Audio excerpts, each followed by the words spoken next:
So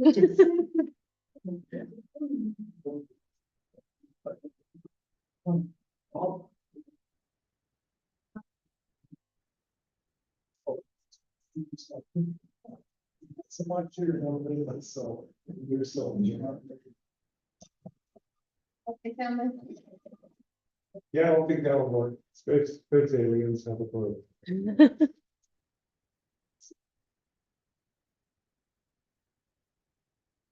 Everybody's freezing in here. Oh, I have been so cold all day today at the office, just shaking my whole office. Do we not have to drive on here?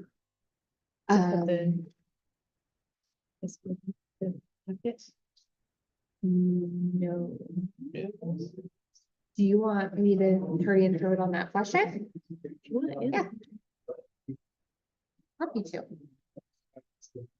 I think I even have it up.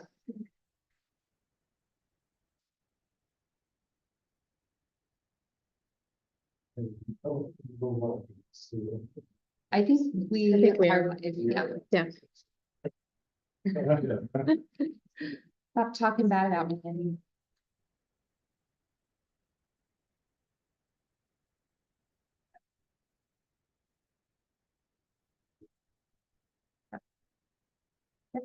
We're recording too, right? Yep. No, I think it's supposed to be doing because it's already. Okay, it is 6:01. You did it right. And we'd like to welcome all of those in the audience today for joining us at the Public Planning Commission meeting, Thursday, August 1st, 2024. We'll go ahead and call the order of the meeting. We will lead in the pledge of allegiance and an opening prayer. We'll go to that. All rise for joining the pledge of allegiance. I pledge allegiance to the flag of the United States of America and to the republic for which it stands, one nation, under God, indivisible, with liberty and justice for all.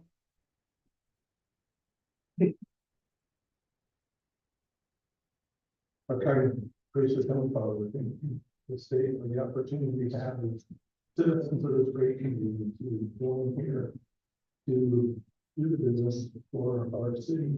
We ask you to watch over and help us and protect the rights of the citizens and that we may choose good things for the future of this city.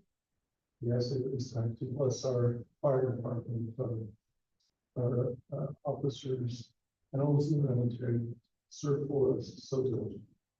We ask that you be with citizens of this community and the city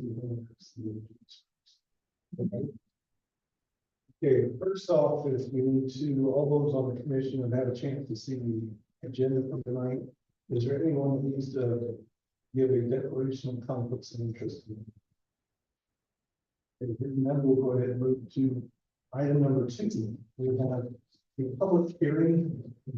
Put it down first, and then for the minute, I'm turning to people, being with Julie and Jeff and Sean in attendance at this point. Our public hearing for number 2 item is administrative consideration.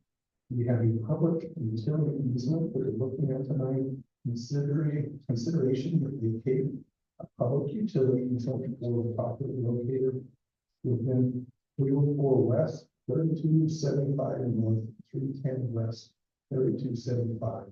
We'll go ahead and turn the time over to Tammy, who can give us some of the background on this request. Thank you. So we do have an application to vacate a public utility easement at the addresses that you mentioned, 304 West and 310 West, 3275 North.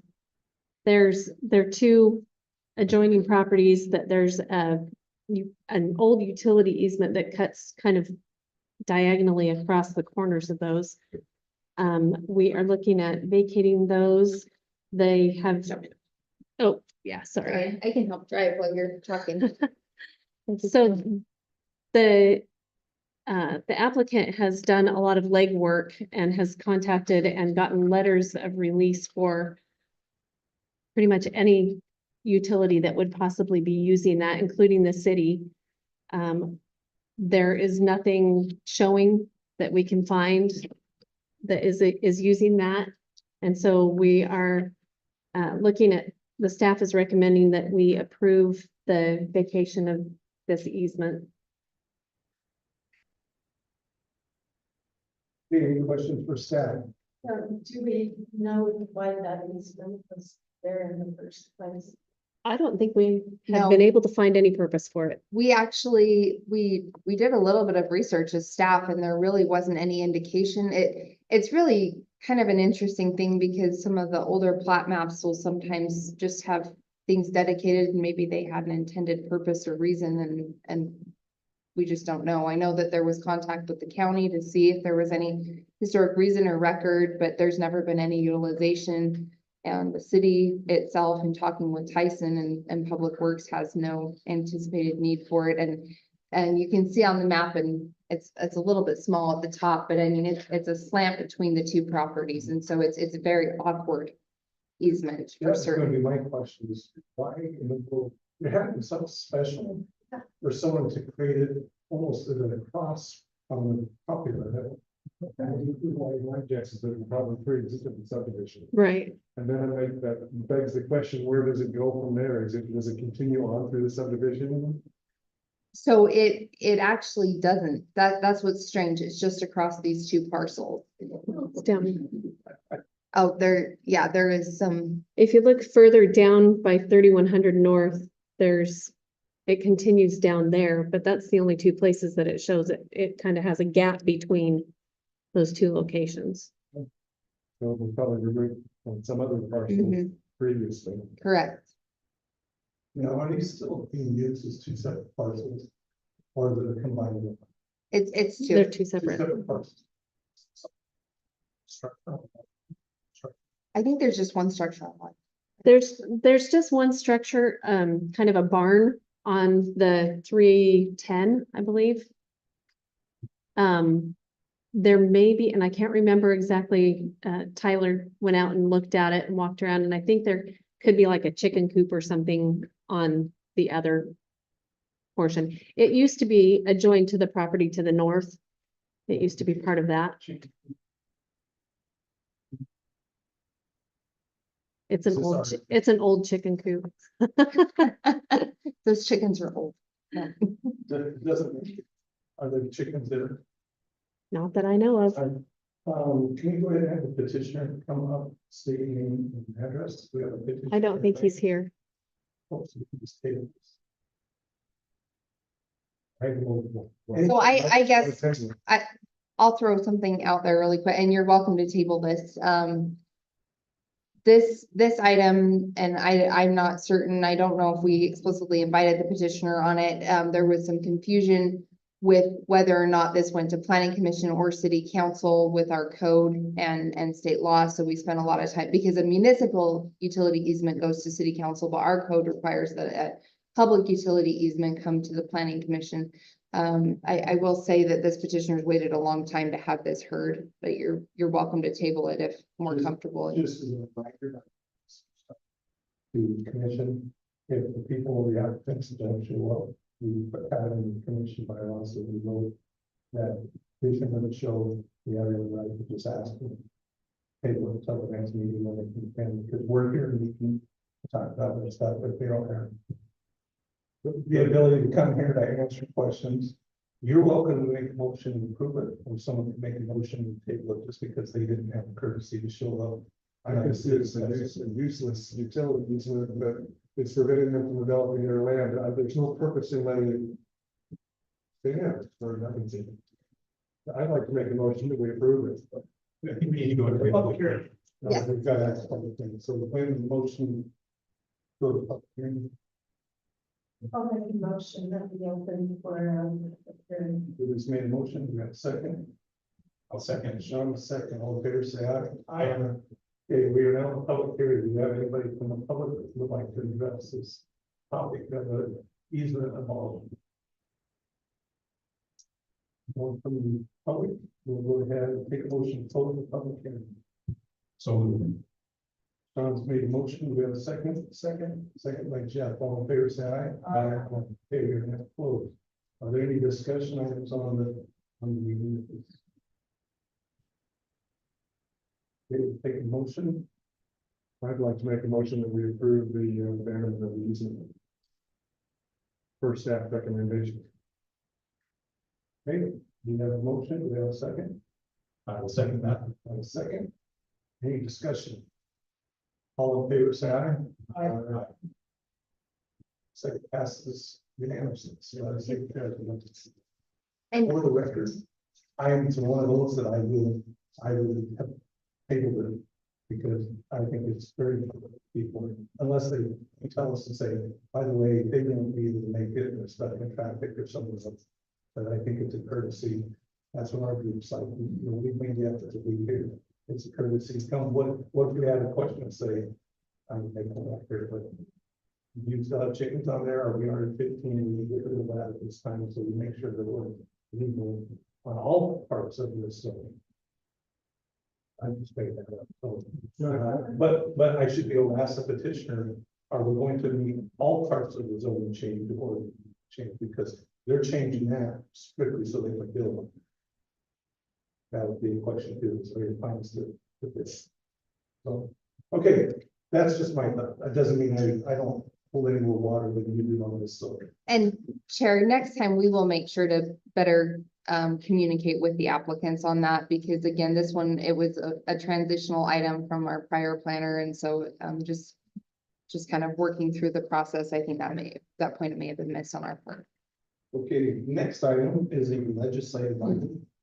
Consideration of the general plan amendment to modify the future land use map and the future designation of approximately 90 acres of land on the west side of US 89, Highway 89, and near 3900 north, from the low density residential to high density residential. Now, for the group, I have clarification that we will go there for a public hearing. So if you guys will help them do that and before we jump to plans. Go ahead and turn the time over to the administrators to go ahead and explain what's before us. Thank you so much, Chair. So before you this evening, and we discussed this a little bit at our last meeting, but ended up pulling it from the agenda due to a noticing issue with regard to my use of an older land use map in reference on the notice. So we do have a general plan amendment proposal. This is staff initiated. And just as a reminder, as part of our general plan components, in the state law, it indicates that the components of the general plan shall include a land use element that designates location of land for housing for residents of various income levels, obviously business, industry, and some of those other components, and then kind of looks at that component, but also extending further into this section of code. This is where the moderate income housing requirements come into play. And so our plan shall also include a moderate income housing element that provides a realistic opportunity to implement 3 or more moderate income housing strategies. So the city has determined that these are our strategies. These are adopted and included in the general plan. The first one is the one that's applicable in this case, and that is to rezone for densities necessary to facilitate the production of moderate income housing. To clarify for everyone present, this isn't a rezone application, but rather this is an application for general plan amendment, which would be a precursor to look at that. But it is a designation of this is what the future land use map is or should be. So with regard to the proposal, we are looking at, and just north of what was the charter school now is I believe daycare, thank you so much, daycare facility. I think possibly a preschool as well. We're looking at a change from low density residential to high density residential in order to meet the state requirements. The road master plan plays an interesting part in this. And so if you zoom in, and I tried to zoom in, but I also wanted to show kind of the connection to Skyline and some of the other road assets and planned assets in the city. This parcel in particular has a lot of roadway width on it, and it really, at least for the blue portion, and cross access easement may be possible for the orange portion. is a necessary part of our road master planning. And obviously, because that Capstone Drive is a city road, some type of interconnectivity to that is absolutely desired and included in our road master plan.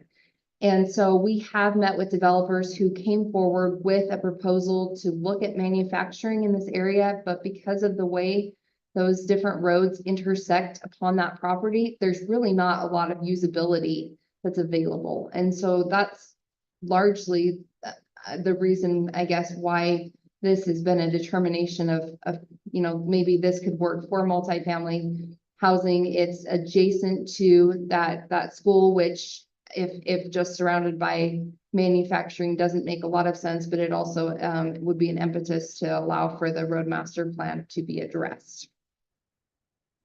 There was a question when we discussed this last time, and I thought it would be helpful to provide some context and some research on this just with regards to Weaver School District. So I did look this up and was surprised to learn, and not completely surprised, I guess, that this would be within Orchard Springs School. So that was good to learn. But also just the way the school district goes about this. And so typically they evaluate new needs for students based on strategic planning and boundary studies. They also review and look at safe routes to schools in areas and determine, where buses are located. And then actually city plans are utilized and factored into their planning for this. So I don't know if that helps with the questions that came up prior, but it's kind of they'll use our plans to kind of help plan out those needs. And then once actual units come into play, then that's established and embedded. Sorry, really, that has no bearing on what this No. does, because schools are different. Correct. There were just some planning commission questions last time, if we were to look at multifamily housing here, what would be the way for the schools to address that? And so I thought it might be helpful context. Yeah. And so from that, I guess just a list of some of the factors that staff took into consideration with making this recommendation and bringing forth this proposal is that there really are some limited areas in the city that fit this use well. The multifamily housing can complement the neighboring preschool daycare facility. There is interest and willingness of the property owner and developer, which are important components because the state is asking for a realistic push forward with this. And then also state requirements and disapproval of housing efforts in accordance with our strategies could jeopardize access to road funds. And that would be to the tune of possibly 520,000 plus the issuance of a daily fine, which would result in about $92,000 of fines over a year's period to the state. And the proposal accommodates housing requirements and the road master plan. And there are utilities in close proximity, and this is on the Bona Vista water system, so it will not have impacts on the city's water system. So I challenged with our last discussion on this topic, if not in this location, where, and just to be really proactively thinking what areas as these state requirements come into play, would we want to place this type of housing? So I don't know if there's any comments or discussion there, but that's ultimately the crux of my presentation.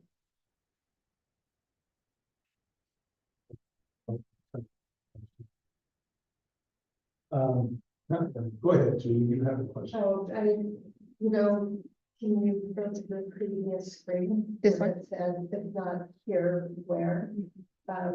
I'm sure that you have looked at other sites within the city. Are there any other sites that really are in consideration?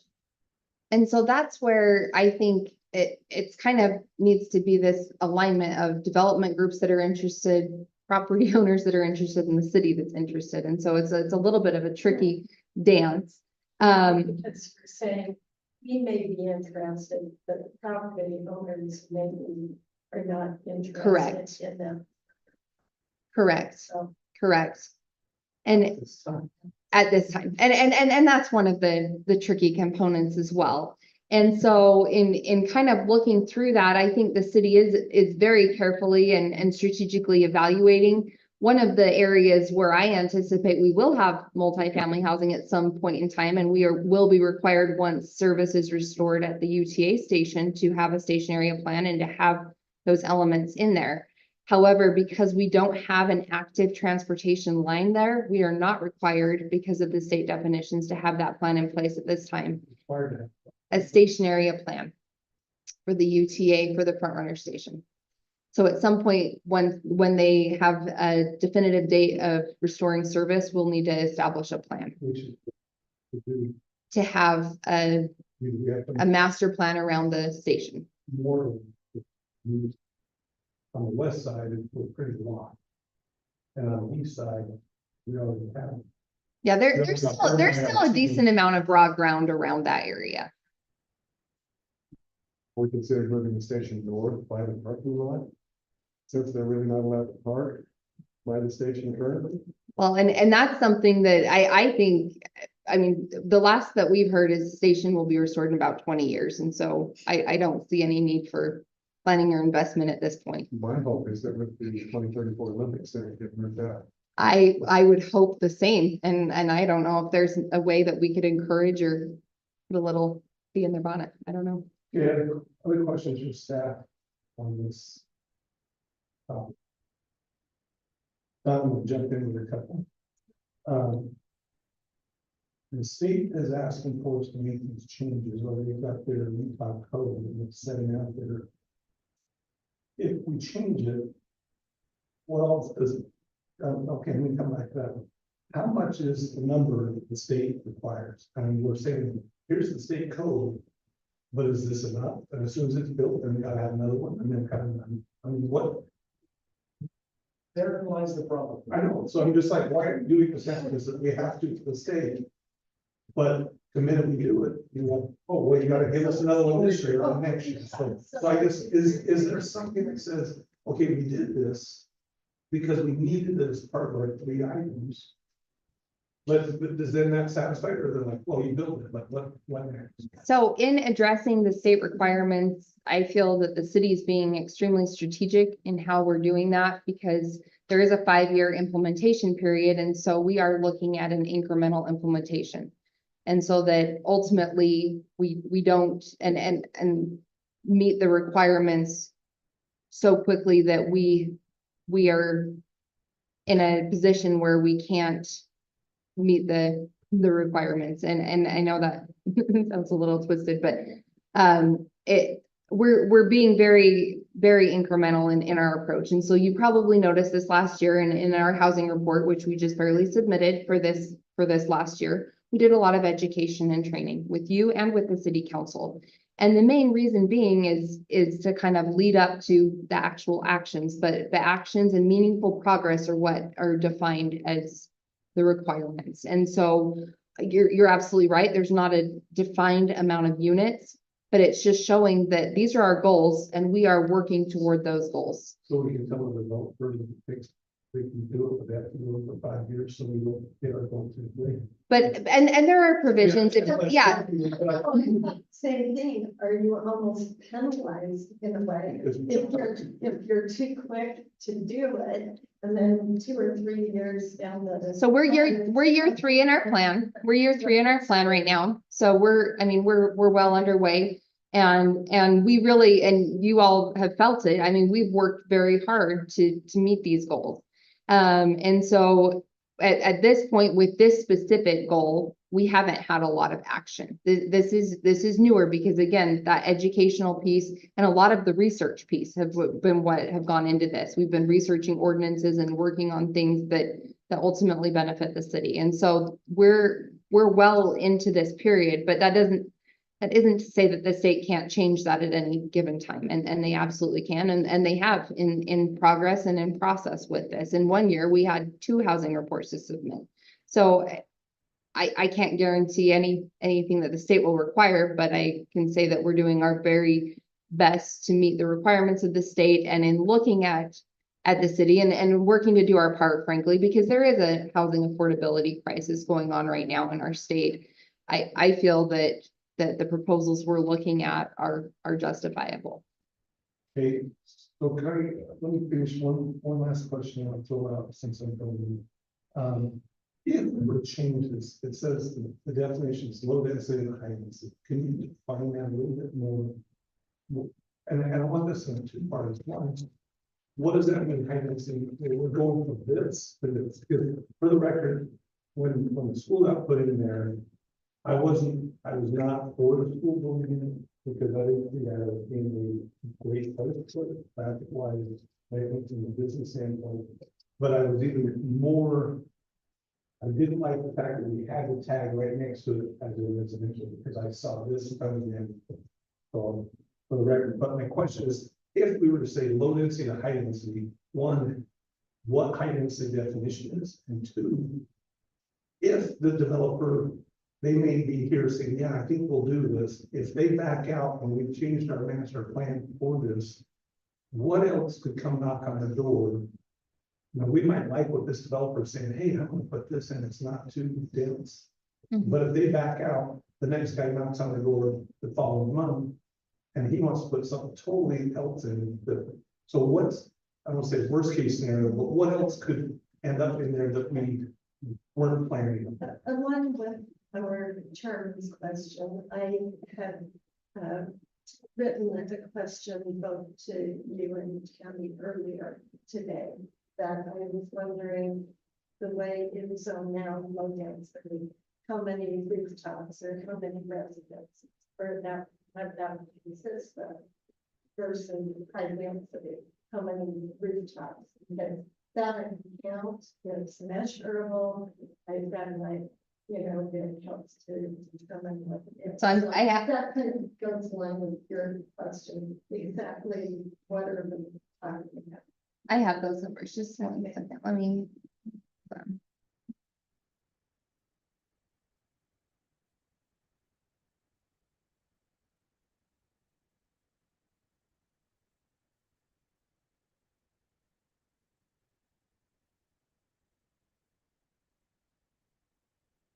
Okay, so high density residential is defined as 8 to 14 dwelling acres or dwelling units per acre, excuse me. And the low density.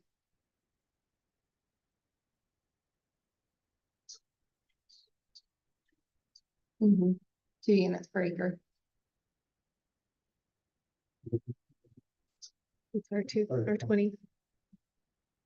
Thank you. So 2 per acre versus 14. 8 to 14.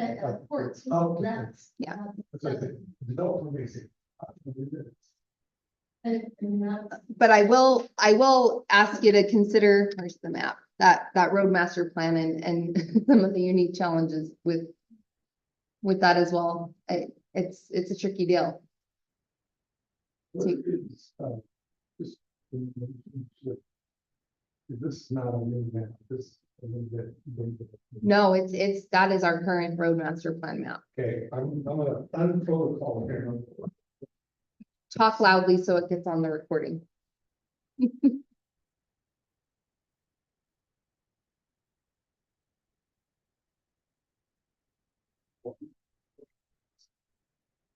And I tried to zoom in, but I also wanted you to be able to see, so the future Skyline Drive loops down. And then this comes and it cuts across the property to the north of this, but then into this property. And then adjacent to this is that rail crossing. And if you all recall through the transportation master plan, that's like the single crossing we're gonna get. They're gonna close the other crossings, not 2700 obviously, but these other farm crossings, and that's gonna be the main crossing. And so without access to that, it's going to be extremely challenging. So there really is no connection across right here is what we had planned. I just needed to get my reference, so this is. For those in the audience who call that the horseshoe in the past, or really know because. And then this is the one that's being developed. Yeah, what's this called? It's not, but it's. Budge Farm? That's this. Yeah. This is the one in the Himalayas. Oh, no, that's this way. That's this way. Yeah, that's this way. So there is no connection across. Okay, that just helps me put it in for the vote. Now, are we saying that the developer will be just in this part? Or is it going to be on both sides? So it's in the lower part, so well, I guess I don't quite understand your question. Where are we talking, which, So it's this parcel here, so it ends on this box. okay, so it can be anywhere in here around. And I think there's been some possible indication in looking at the remaining parcel next to the charter school area, but I'm not certain, and there's been no application for subdivision. So right now, the main part that we're looking at is this portion. Other questions from staff? I'm gonna express my concerns that I have, you know, your announcements. But a couple of things, and, you know, this would really constitute a spot zone that kind of shut it. You got commercials, residential, but, which I don't necessarily better spots in the city for that. My other bigger concern is my bigger concern is really So, is the modern income housing. It just really frustrates me that there's no definition of what that is, because there's no unit requirement, it's just we shut the ship products. Well, I would argue that we showed progress last month by recommending approval of the mixed use zone over on 89 and 27 north. And to me, that's showing progress. And so, and I think that's a much better spot for high density residential surrounded by some commercial space. And so, and I kind of feel like if we do this now, regardless of where it's at in the city, that we're making so much progress so quickly, we can't, or maybe not progress, maybe that's not the right word, but taking action so quickly to try to stay ahead of the state when we don't even have defined really goals, because the goals keep moving. There is no end zone. And so, you know, where does it end with these requirements? I don't know, and it's kind of frustrating that the state is doing this to all the cities and counties. I'm sure you're going with it, county. So, I mean, I'm not necessarily in favor of this rezone, or not rezone, but amendments to the plan. And I get that somebody can come in and put in happy we lost today, because that's what this is. Although I really, there's a reason why I haven't, it is not a good place for attention. Otherwise, The concern that I have is we talked about updating the general plan for a number of years. I think it was done in 2016. 17. 17, okay, and the recommendation is generally every 5 years, 5 to 10. but 5 to 10, but around 5 isn't that generally what people strive for? Well, we do incremental updates throughout. That is something that's been on our list. We haven't really had identified funding to proceed with it. We did apply for a grant, but didn't receive the funding for that. Because it's been on the list for a number of years. I bring it up like 6 months. When are we going to look at updating the general plan? And one thing I like about that is an open house forum that we have citizen input. That we're looking at all of the areas. We've got a number of these coming up that are going to modify the general plan. And this one would, you talked about another one coming up that would require a modification. So it's like we keep chipping away and modifying the general plan without giving the public input that comes with updating the general plan. Instead, we're updating it, but we're doing bits and pieces along the way without as much public input. You know what I'm saying? And that's where, and kind of back to the timeline with, that was referenced by Commissioner Bolenbrook. I mean, we're kind of stuck with the state timelines. I mean, because cities are a creature of the state. They dictate what we do and how we do it. And so we're a little bit stuck with whatever's in state law is what we follow. And you'd ask the question, well, we approved the one last meeting for mixed use. Why is that not sufficient? And what concerns me with just the mixed use is there may be a developer that comes in and just puts commercial. And so then where are we? I mean, this is looking at a real residential component. The other could be residential and it could help us meet it, but it also could not. And that's part of the tricky challenge. No. It's now the smallest zoning that we can get within Pleasant View City is R50. So that's the small 30 development. So when we talk about moderate income housing and lowering the house prices and things like that, that doesn't necessarily, I mean, it seems like we're going from this to way down here to this, to a multifamily, super high density. You know, because we really never looked at it, just doing like 10,000 square foot. And you know, and I think now, because when you build a house, I mean, you know, people were here at the open house, and I assume that you guys come to that open house 10 years ago, well, you know, they had sent out the study done by the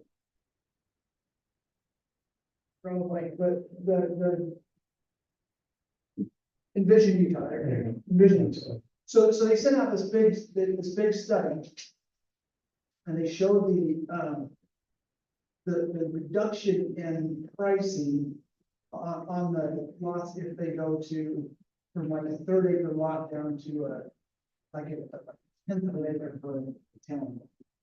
And you know, the land cost goes from, say, you know, drops 25%. I don't have the number off the top of my head. I did this actually in the spreadsheet. It's on my computer, but then you look at the price per, because the sticks and bricks square foot price cost the same regardless, but the cost doesn't really save the user nearly the amount as you might think if you can get, you know, 10 units versus 2 units. But what happens is the developer all of a sudden gets profit from 2 units on 10 units. And I get it, because I'm a developer. I want to make money too, but at the same time, they're making so much money.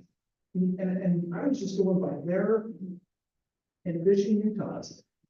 You know, they took a 10-lot subdivision and they went from 750,000 in profit to almost $4 million. Okay? So who wouldn't want that, right? So this is very profit driven by developers. You know, anyway, my point is there is no end. I mean, I don't know, and I would like to see this before we just go from 1/3 acres down to these little townhomes. You know, let's look at something more like single family, 10,000 square foot lots. That's what I would be more in favor. I can put it back to your comment. Would anybody buy that on that side of the road? You know, when you start looking at that, a lot of time. Yeah, I said, if they would, we would already done. So in preparation for the meeting, I went back to look at some of the things for that Utah is required. And a lot of it talked about moderate density. So I think we should do something instead of high density, do moderate density here. So with That's showing measurable progress. with our 3 goals there, and that's something we could look at, but I mean, we have other goals that address the moderate. So this could meet that goal. Do we have the goal then as. For the city Here, I'll go back to the goals. Is that a goal that the city chose? That's just we're showing progress towards that. Moderate income. Because if it's moderate income, then they can be moderate density. Yeah. Yeah, that's kind of what I'm saying, I would be in favor of doing, because I think there's still a fair amount of ground. It's requiring that we rezone, so I'd go back to my question before, and these strategies, these are not things that we came up with. There's a list of strategies that you have to pick from. So this isn't, I recommended, hey, let's rezone, but these are what we have to pick from. And so in the rezone portion of that, what would you rezone to a different density to produce more moderate income housing? I think, and I agree with you, that's what we picked, was something out of the 7 or 11. I don't know, like 15. Yeah, whatever there was on this. And some cities have picked more than 3. We picked the minimum, so. I think the hardest part of that is that enough? If you do it, is it enough? You know, being forced to do something. But the other part I have is what Julie's saying is moderate income housing. Like, What is the definition of moderate income? well, housing? if you got, Good. oh, sorry, I was gonna say, if you got low density, which is 2 per acre. And if you got high density, 8 to 14 per acre, why couldn't there be moderate, that's 4 to 7 per acre? Well, but my point is, there's no definition of what moderate income is. So we had actually a person that was on before the council, that made a comment on it. He said, so what if we put 1/3 acre lots, or we put 1/2 acre, 1/4 acre lots, if we shrink them down, they're still gonna go for a higher price than what they consider one. And the state has defined that, so there is a definition out there, but again, you're right. We don't control what the house is selling for. So that's out of our purview, which is why, maybe to Amy's point, we've been given a list to choose from. We choose, and then we do our best to show that we're trying to comply with that. And that's what the state is requiring us to do. And I can say one other thing, and I know this is a Pleasant View City application. I'm wondering though, if maybe we're just a little bit ahead with the general plan amendment. Before we have a zone established that tells us how many units per acre we're getting. When I'm looking at the zoning code, we don't even have a mixed use zone that's in place right now. Am I correct in that? We do have one, a mixed use west zone, so anything west of 89.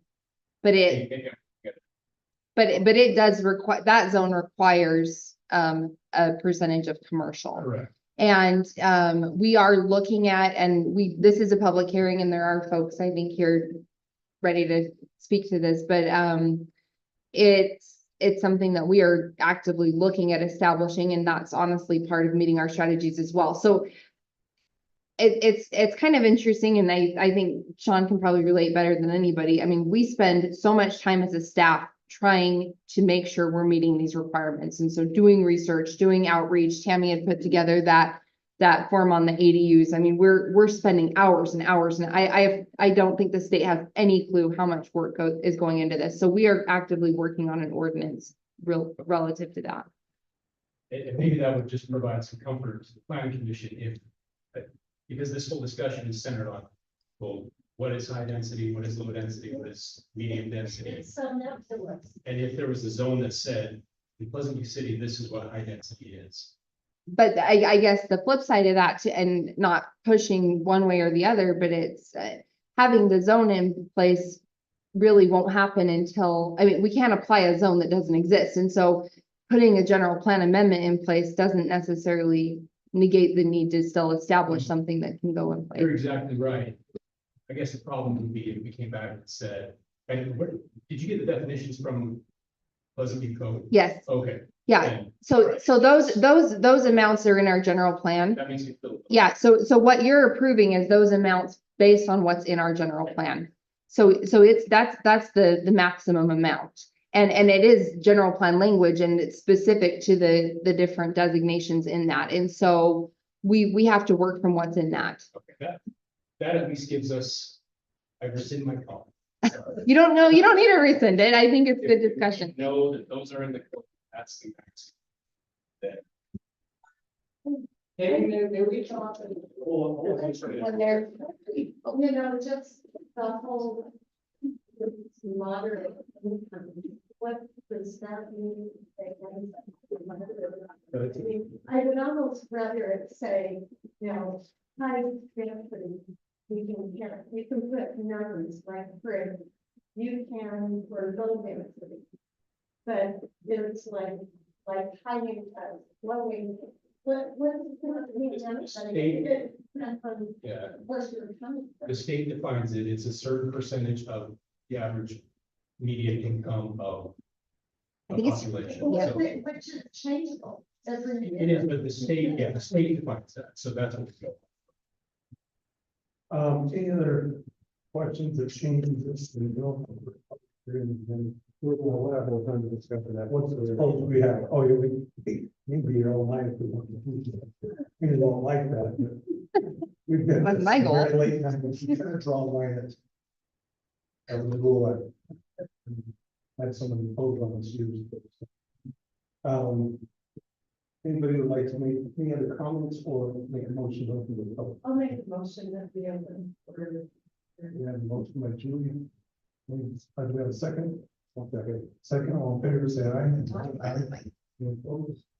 Okay, we're now period for the recorder, Chad is joining us this evening also for this discussion. We are now a public hearing, so we will take comments from the public. Please, as you come forward, state your name and an address for the public.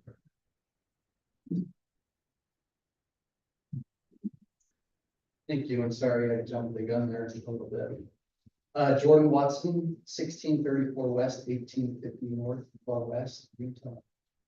Nate Messerly, 3384 North, 1100 West, Westview. So we are with Triad Land Development. We are the developer that has this property under contract. Really want to commend Amy and Tammy for what I believe is some pretty sound planning on this parcel. I'd like to actually get a little bit more of a backstory of how we ended up here. We are not the ones that requested a general plan amendment change. That sort of came about organically as we were looking into what we could potentially do on this property. So we got this property under contract back in, I believe, April. And as we started our due diligence process, we found out that there was a major master transportation plan that would affect this property. Little to the seller's awareness, they didn't know that. And from what we understand, weren't properly made aware that that would impact their property, which could potentially put the city in a little bit of trouble should that ever be pursued by them. As we started to look at this, we are both from this area. Nate lives in Pleasantville, out of the Far West. We developed property in this area. We started to look at, you know, a lot of the things that you guys have said. Andy, I believe you're the one that said that you never thought this should probably be a residential parcel. We agree with that. There's not a lot of people that want to build $1 million home between Highway 89 and a railroad. The reason why it was zoned RE20 is because the charter school was part of that zone. The charter school was on a big parcel of ground. They got it zoned under that zoning. The charter school went out of business, and years have passed, and we arrived at this situation where now it's been broken off. The seller sold the charter school to the daycare, and now they're trying to sell it. We originally were looking at doing a commercial flex development there, which is consistent with what's to the south of the charter school. As we started looking into the master transportation plan, that road cuts in significantly into this parcel. And from what we understand, we're a willing buyer, the seller is a willing seller. They want a transaction to happen. The city wants to make sure they preserve the opportunity to put Skyline Drive into that area. Well, technically, they could be forced to exercise eminent domain and purchase the property if there's an opportunity for the seller to sell it to somebody else. The city, I don't think, is particularly interested in spending that money to speculate on a road that may be 10, 20 years away. And so as we started meeting with Amy and Tammy, we thought we found a situation where we could do a development that would be profitable for us as a developer, that would be a good complement to the city and help with some of the city's needs. And also give you guys the opportunity to be given the property you need for Skyline Drive. So we looked at it as a win-win situation. As we started to look at what type of project would be the best fit, Amy started to talk about the affordable housing challenges that the city has, the requirements the state are pushing down, which we're aware of. We have other projects that are on the table for those same reasons. And we decided that what we would like to pursue is a townhome project. We are not pursuing a high density apartment or even a for rent townhome project. We haven't made a formal application, but we've got all the details. We can share them with you at the appropriate time. We are pursuing a medium density townhome project that would be a for sale project. What we found, and you can look at all kinds of studies, for sale projects bring in the type of residents, the type of demographic that you want in your community.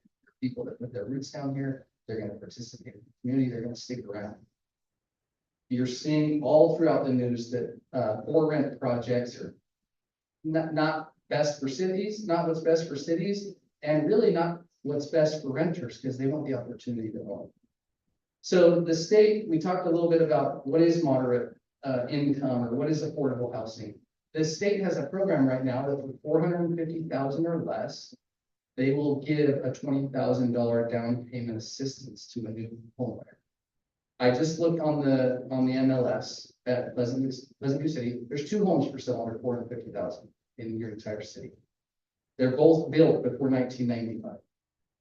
The only other homes that are less than that are mobile homes.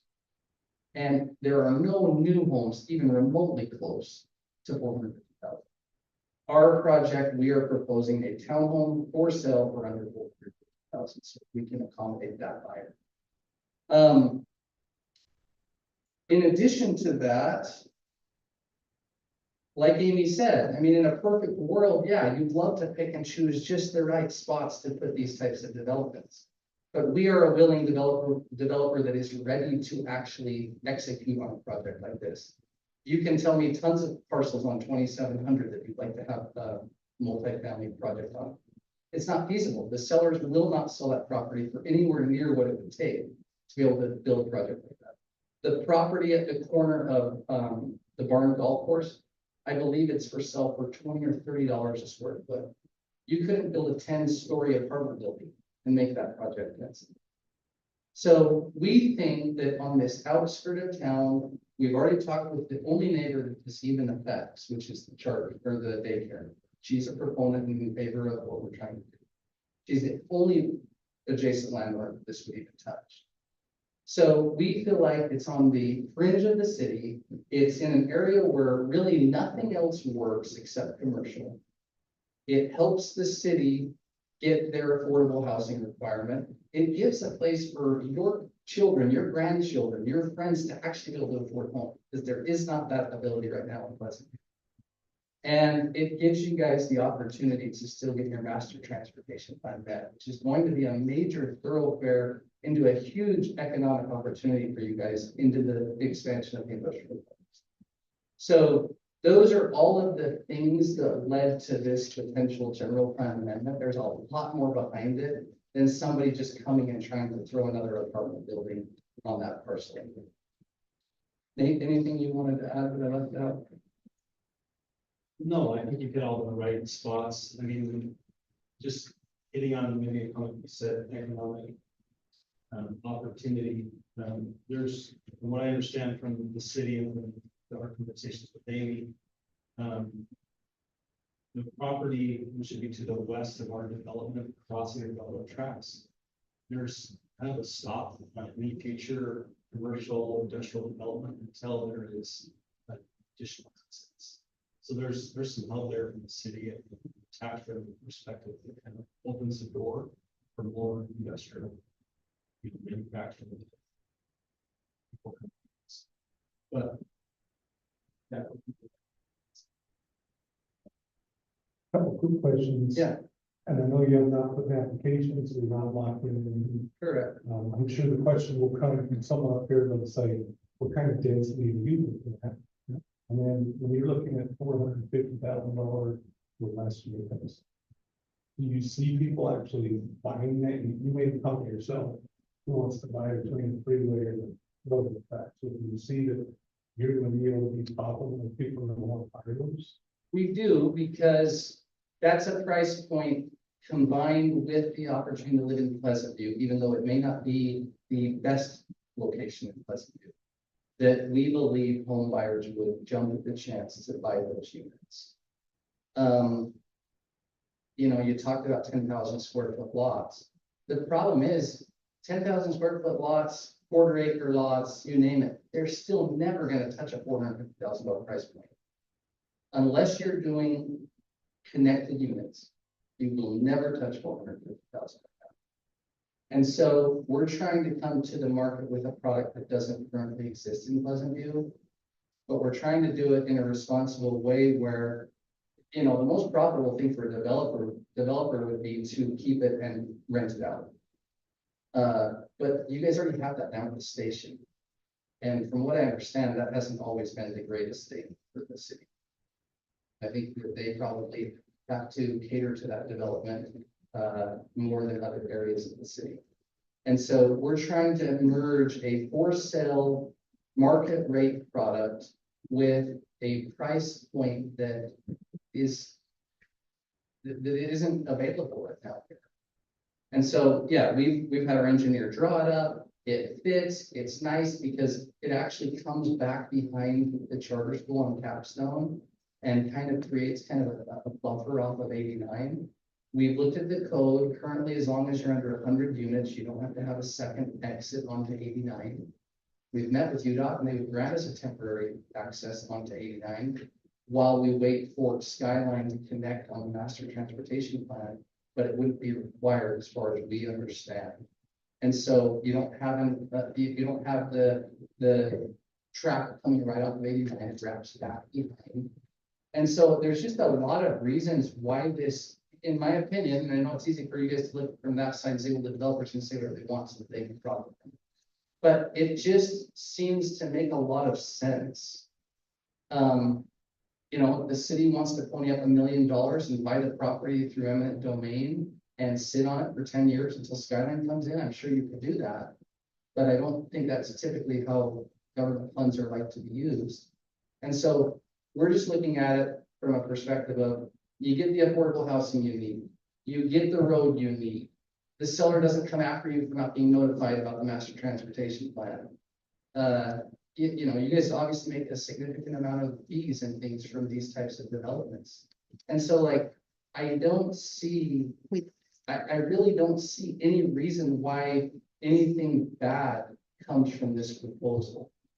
Now, and Amy knows this better than I, the vagueness of high density on the general plan amendment scares everybody.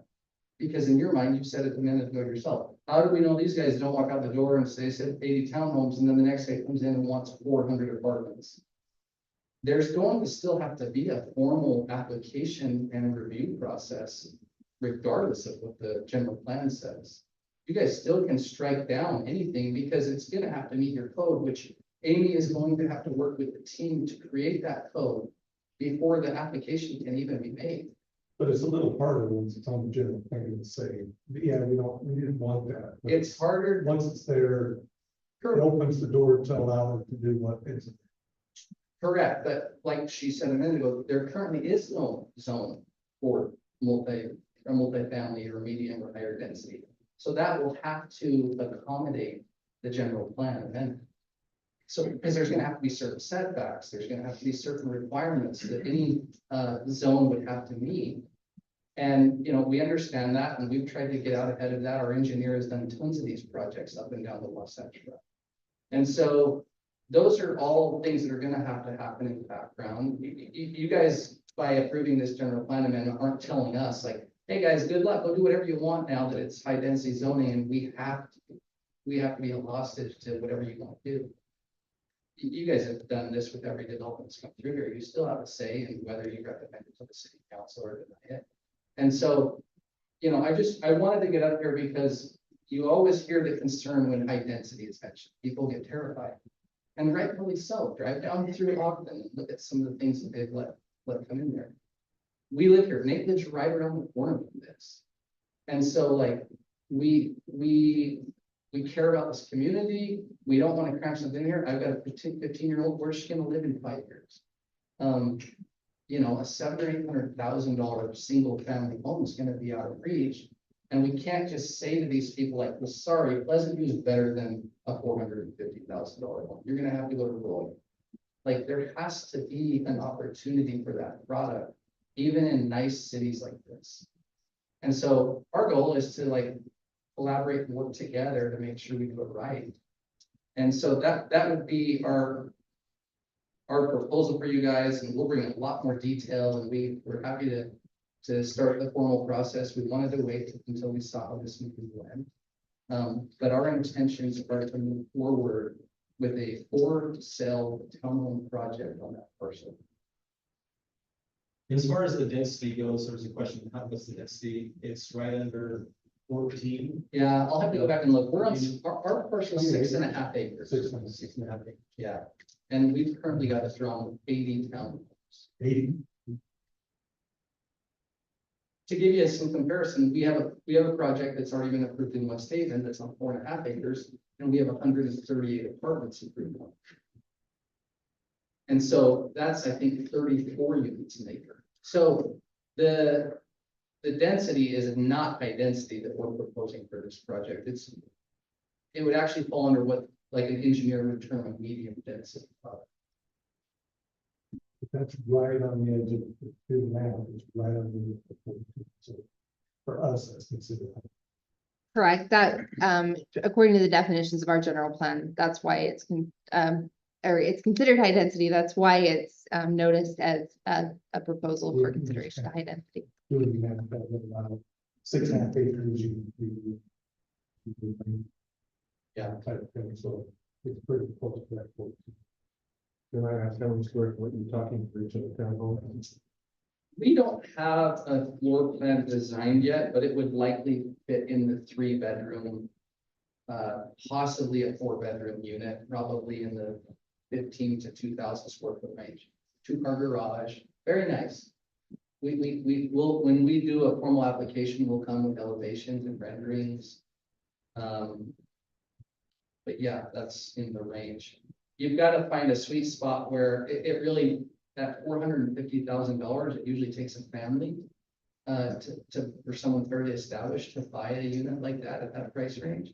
And so we're trying to have enough bedrooms that it could accommodate a nice size, growing family. And it could be a mixed use, or it could be, 2 bedrooms, 3 bedrooms, and 4-bedroom units. So we want to accommodate to all different types of buyers. So I think the key thing here for us and me as a resident of Pleasant View is the for sell versus for rent is big. That's where you get people that are going to come in and establish their roots and hopefully graduate from a townhome to a single family home in the future as they grow in their careers. And so, as a resident, that's big for me. Is that we have something in our city that allows people to mature and grow in the city versus going somewhere else. They have a product here that can be different. So one question, you guys keep saying the for sale term. What, 10 years down the road, what maintains that for sale? Is it something that an owner can come in and do what they want? So they purchase the property and then they can rental. yeah, I mean, I could rent my home today, so everybody can rent their home. So yeah, that would certainly happen. But So I guess I don't understand, what would be the counter, like a Well, full rent? yeah, so I don't have all the specifics from a legality standpoint. We're happy to do some due diligence on that. HOAs and different things have different CCNRs that would hopefully limit the types of rentals that could be done there. There's always loopholes, right? I mean, your city's full of people that are probably doing Airbnbs and all kinds of things outside of what's allowed. But I mean, initially, they would be individually platted for individual ownership. I'm not sure what our opportunity is to enforce that after that. I have to do some research and talk to our attorney. But the way it would be from the beginning is a forced sale product. Now, how do you keep a Wall Street firm coming in and buying 20 of them and renting them out? I'm not sure. But I think that while that's a concern, that's unlikely that something like that would happen in this area. I think you might see that more in like Los Angeles or something. But certainly possible. And just really quickly, just a reminder, this is a general plan amendment, so although there are specifics that will come, what's being considered this evening is not relative to these level of detail in it, Yeah, just as a reminder. Yeah, we thought we'd give you this level of detail, just so you know. Any other questions for the petitioners? We do thank you for Yeah, coming and enlightening us a little bit and some of the thoughts of what could be, so. Yeah. Thank you. Thank you. We're still in a public hearing. Do we have anybody else in the public that would like to come and comment, state your name and address, please? Steve Collier, 1630 West Lebanon Drive. I'm gonna do my best to be tactful. Motion's running high on this and not in favor of the tweaks to the general plan. I really appreciated Julie's comment of the 2017 general plan. We had a lot of public input that went into that. Amendments here and there get very little chance for public input to modify what governs the largest investment of our lives, which is our homes, that are purchased based on the current general plan. I would suggest as strongly as I tactfully can that if we're making any changes to the general plan, that it be something, as you said, that is open to public input, really gather what Pleasant View citizens are looking to have. Hopefully, we can avoid what we're seeing across the board and reacting to state pressures to promote meet their housing requirement that they're holding vote funds for safety hostages, which is scary. But as far as just density in there, I mean, the general plan for the vast majority of Pleasant View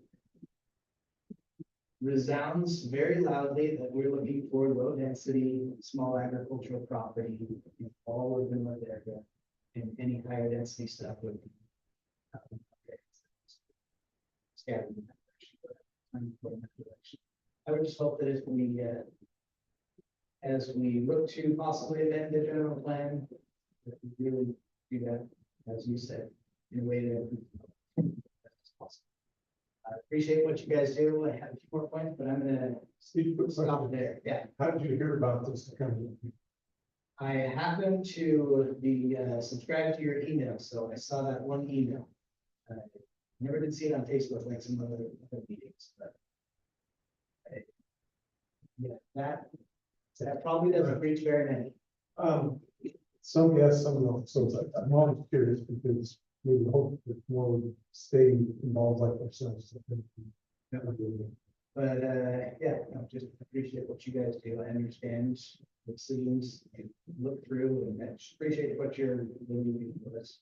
And we can all be involved in the general plan. Thank you.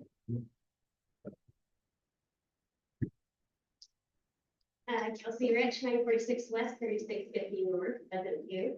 I'm just coming at this from a business owner standpoint. We have been looking for property in Pleasant View for a couple of years. We are quarantined to 89 and 2700. For manufacturing, where else do you want us to go in Pleasant View? There's not a lot, right? You can't push us up for the hill. There's no other property here that we can get into. So now we're giving it away to more high density, which once again, like you said, it's going to open it up to 89 becoming a whole corridor of high density, low density homes. Where do you want the businesses to go? That's kind of our concern and where we're coming from is, hey, that's a viable property that we would love to move on. We would love to get it. It's in contract right now, which good for you guys, awesome. And build it, do what you're doing. Just push it somewhere else. There's gotta be somewhere else that there's another property that this can happen on. But taking it on 89, you're taking the businesses, we're manufacturing. There's nowhere else for us to go. So in terms of us wanting to be here, our roots are here, both of our families are here. We want our business here. We've tried for a couple of years and we just can't make it happen. But now you're making it even more harder for us to have a place you're pushing us through. Quick question for you.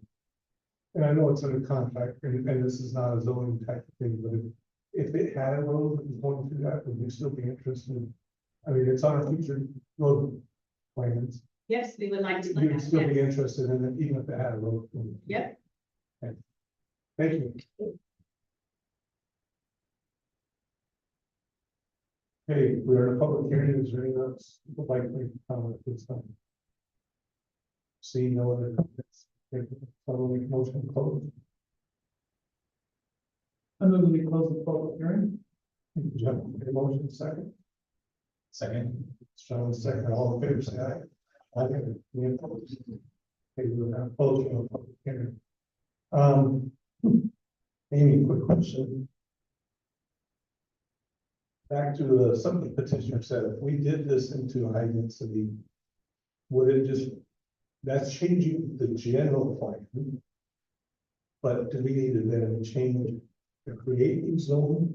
Or does it just fall into the zone that we talked about with the 14 foot acre? We would need to create a zone. There's not a zone that would work for what the designation is in the general plan. And so the general plan, I mean, you're ultimately saying these are the levels of density allowable. And then from there, you pull from the zones in application of that. And if there's not a zone that creates that, then, or that allows for that, then it needs to be created.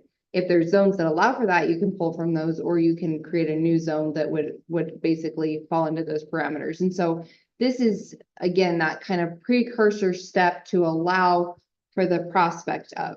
That doesn't lock it in, even with the way that state law is. The general plan is an advisory document. It's not a mandatory document. And so if for some reason something came forward with a rezone that you weren't comfortable with, I mean, obviously staff will recommend compliance with the general plan. That isn't to say that you have to make that change, because again, it's an advisory document. But if we do have the high density on the map, they can come in and say, I just want this zone for that. We give that to them all rating zone for that area. I mean, anybody can petition and recommend it a zone. Right now, again, the city is proactively in effort to be compliant with and to do our part with the moderate income housing, working on a zone that would allow for high density So this housing. could be the first step, and then we could change the zone, which allows. That us would to- be the to next fit step. Into our 3 steps that we're looking. And Correct, it kind of goes back to your map that you said, if not here, where. right. I'm gonna have to circle where the city council.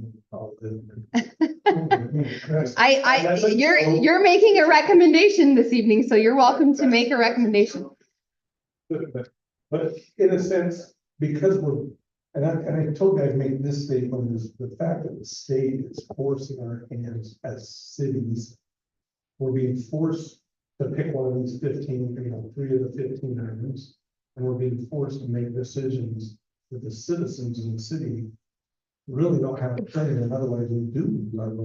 And as Steve was mentioning, it's like, we are being held hostage. And unfortunately, some of us don't have a choice but to help pick locations. And the question is, if not here, where? I think because we are getting more confined, what's left is open space. Now, being in the manufacturing environment myself, I very much feel for that, but I also listen to the petitioner saying, what else are you going to put in that type of a road condition? So I'm listening to 3 different things. I know that some of the developments on the other side of 89 had trouble selling the houses that are all right down along the side. So it can be done, but depends on the product. So, And Chair, would you mind if I just quickly address the legal requirements for a general plan amendment and Please. and for noticing? I guess that's kind of my point, because I know there were a lot of questions that came up, and so it really is rather limited, and with the roads master plan, that's a portion of the general plan. And so I feel very confident that we've met all of the noticing requirements, and that includes posting on the state's website, our website, and physical postings of the notice in 3 locations within the community. Because this is not necessarily address specific, but more area specific. There's not a posting on the property. There's no requirement for posting on the property for general plan amendment. It's kind of that broader base. Commissioner Farr and the comments provided this evening are absolutely correct. We can always do more with those things, but these did meet the minimum requirements. I just wanted to clarify that. And no matter which way this body votes to recommend, just as a reminder to all of those in attendance from all sides, we are only a recommending body tonight. And so it will go to city council again. You're welcome to please come speak again. Whether we vote for or against, please come speak again and maybe help get the notice out if that's. And get on the notice website for those of you that aren't, welcome and encourage I that. just want to make sure. We always tell people what's the next step, that's next step, whether it's approving a site plan or whatever, we always try to let people know. Okay, now, as a discussion, item 2, let us in the commission discussion. Are you looking at doing a medium density zone so that there would be more choices than low or high? So our general plan does have various densities of zoning that are included, and so this obviously is the highest that's being proposed based on kind of the circumstances provided this evening. But the way that the state goal and requirement is, it says rezone. Let me go back to it.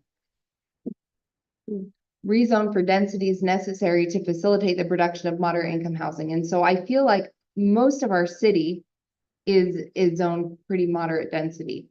And so if we're rezoning, we're gonna have to increase density. And so that's back to that slide and that question, what areas are we willing to increase density in? Because most of our city is moderate density. I don't know that I would consider this moderate density. We're some of the largest parcel sizes in the county. Well, yeah, but and Like, I'm just- moderate to our general plan definition. Yeah. That's a I good just point, wondered- Commissioner Gosner. The high and the low here, because we have talked about that if we change it to high density, they can then sold the property, somebody else came in, they could do that density to the max. If there was a medium density, then, and we changed it to that, whoever happened by that would be held to that. Part. You know what I mean? And the established zone will be anywhere in that range of density, so it's not necessarily specific to that. Regards to business. About a month ago, I ordered something off of Etsy. And when I went to place the order, I noticed it was a Utah company. So I emailed them and said, where are you located in Utah? Because I could say shipping costs, right? And they came back and come to find out they were right here on Highway 89. They went to pick it up and my eyes were open to a whole slew of businesses that I had never even knew that we had in that area.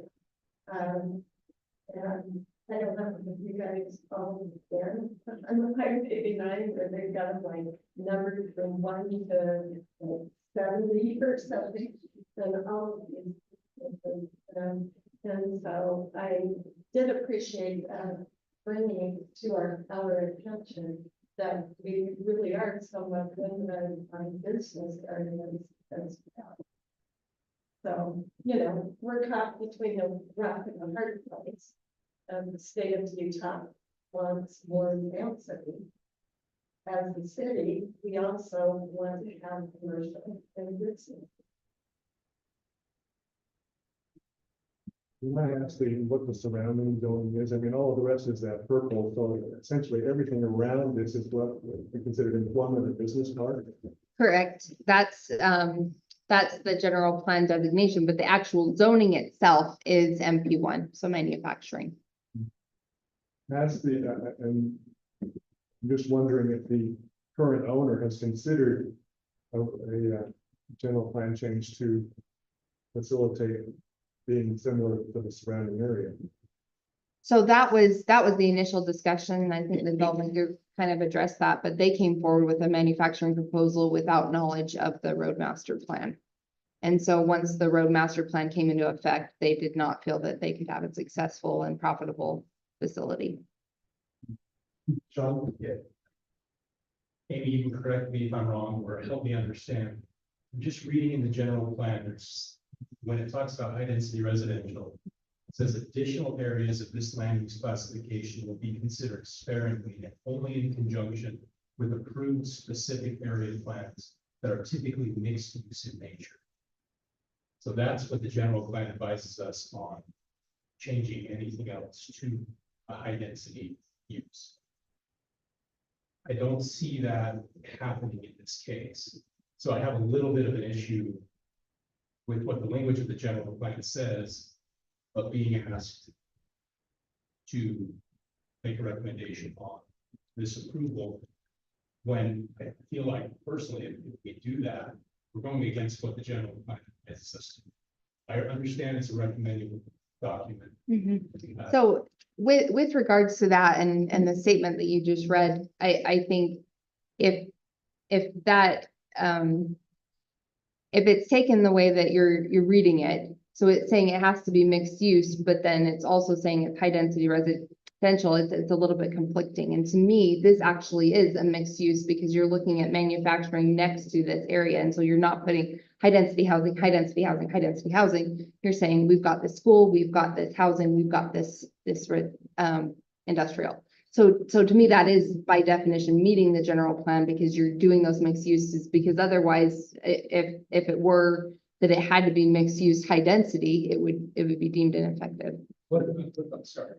Well, this is actually a quick question. So with that statement, with what she's saying, the question to you is that protect us? Because my concern is much like ladies on for manufacturing.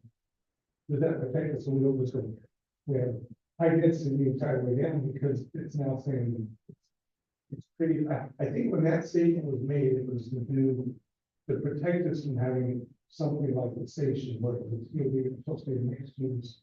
They just came to the president. So I think that was to protect. Those were never protected. Yes. We are not the legislative. So. Okay. Yes, sir. What about the specific area plan that it talks about in general? Like what is that or the purpose of that as it applies here? And I am not certain on that. I'd need to do additional research. Thank you. You know, I would probably just go back to my kind of some of my earlier comments, and I appreciate the developers and because I totally agree with them. I think that product is needed. That being said, I don't think that's the location. And then I'll go back to my comments on we don't know what this whole moderate income housing is kind of a never ending goalpost. Will never stop.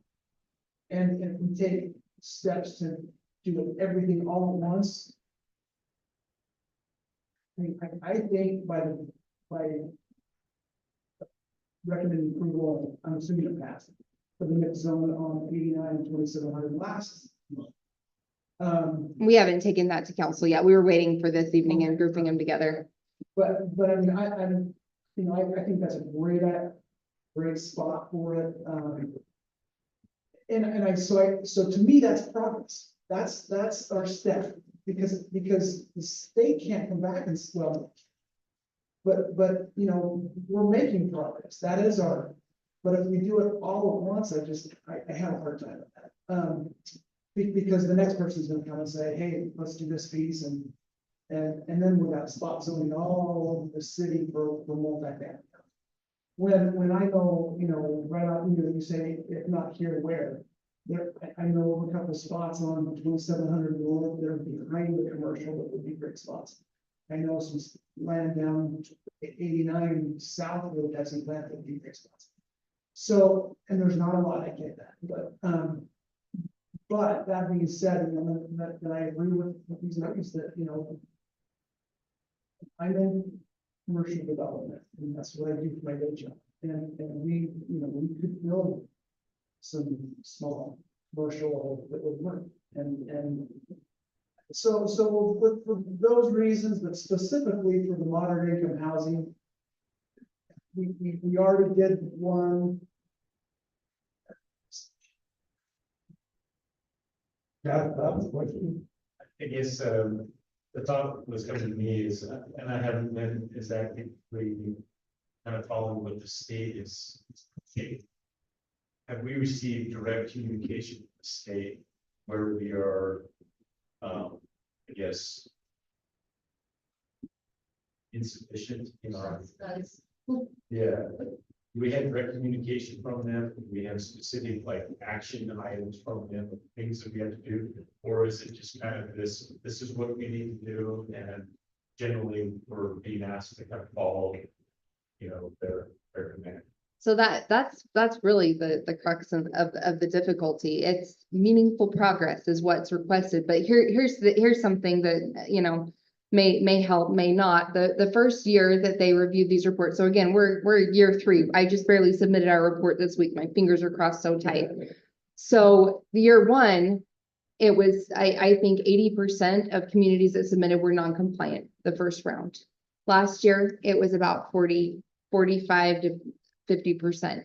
So, and we're talking some real challenging and difficult things. And once you're deemed non-compliant, if you can't show we did enough after that occurs, then you not only lose your BNC road funds, but then you're fined. And if you're fined more than 1 year in a row, then it doubles. And the fine is about $92,000 a year. So it's not small potatoes by any stretch. And I wish there was. I wish there was just a clean definition that said X, you've got to accomplish X. And Commissioner Bolenbrook is absolutely right. They continually are moving the goalpost on us, but that doesn't mean we don't have to keep running to it. That's the real challenge. And so even with that, and obviously I respect the Planning Commission as a body, the City Council as a body, and if you all determine not to move forward, that's fine. But the other thing too, in the reports and just submitting it, they want to know every single action relative to housing that comes forward, and any denials can reduce. And again, I mean, that goes back to what the other gentleman's frustrations were, but it can reduce your ability to gain compliance, which is difficult. And it's really not fair. I frankly, from a personal standpoint, would prefer a state mandate than this dance, but this is what I have. With that term meaningful progress, is that just assessed like once per year? Or is that something that is like, we get like quarterly looks at what we're doing? So we submit an annual report showing the progress that we made on each of our goals throughout the year. And it has to be several items of submittal. And so you all noticed because you spent hours and hours talking housing with me, and gotta love it. But all of those things count toward that. But I mean, to your point, Jeff, I think the challenge is it may feel like we're moving really hard and fast, but we're in year 3 and we haven't taken any actions on this specific item. And so that's hard because there's not a lot of actions to report, and they're asking for actions to report. That's one of the line items in the report. And so I don't know what to report and what actions have taken place, and they want multiple actions and multiple progress points. And that's where we're at a little bit of a challenge.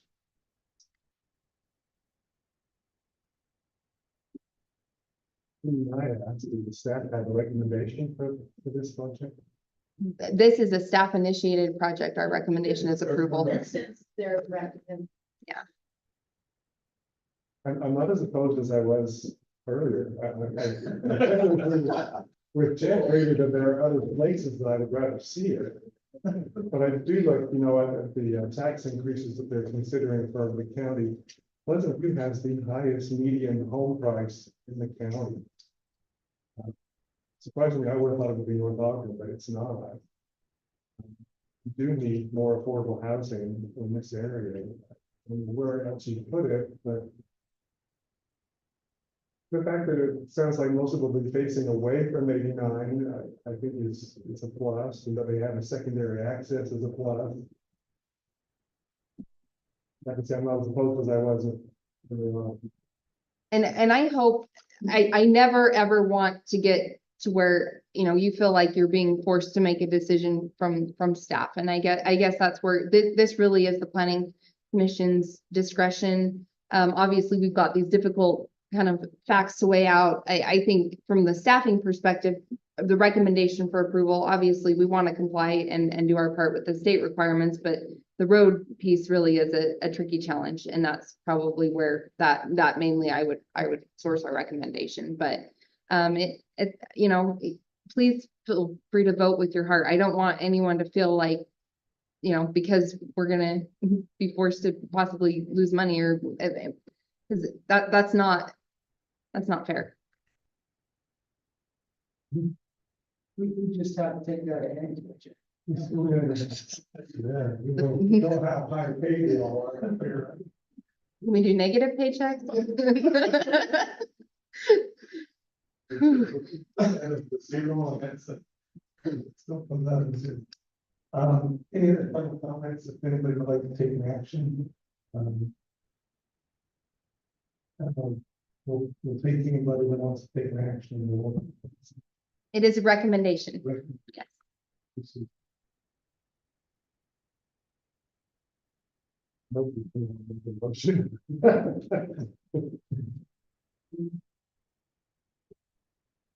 I can't make a motion, so I'll jump in before then and actually make my discussion comment. If we make a motion in a second, it would have been the discussion. I'm frustrated and discouraged with the fact that the state legislature is holding our city hostage and waiving our funds for it. I don't necessarily agree with that. I don't agree with that. Question was asked tonight, we had a hard time getting it, which goes back to Jeff Conway. It's a moving forward, but I think we all see that the deal is coming. I'm a little bit worried about the fact that when I asked the question of, well, if we change the general plan, what could we, if we could end up with something worse than what we put? But it can't be much worse than what it's pretty much 14, which is our next. It might look different than we can. I personally believe that I would put my of people buying it or what kind of people are trying to buy it between the petitioner, the non-petitioner, potential developer. Be between anyone and no, I wouldn't necessarily want to develop homes with it, but the realistic. That would be my comment on that. But the road thing, I can. And if we have to have it, with this fit, someone that can go back to where it would be put. So this squeezing between the road and the road, and fit it all the money. Do that scenario in this one of those. I don't know whether we'll actually answer the question for the state. So even though if I would vote with it if someone wants to go that way, but I would want the city council to see a potential of the limit. And if they choose not to go with it, because they're saying we're not ready to make that move to the state yet, I would be happy for them to do. With those comments, anybody would like to make other comments or? I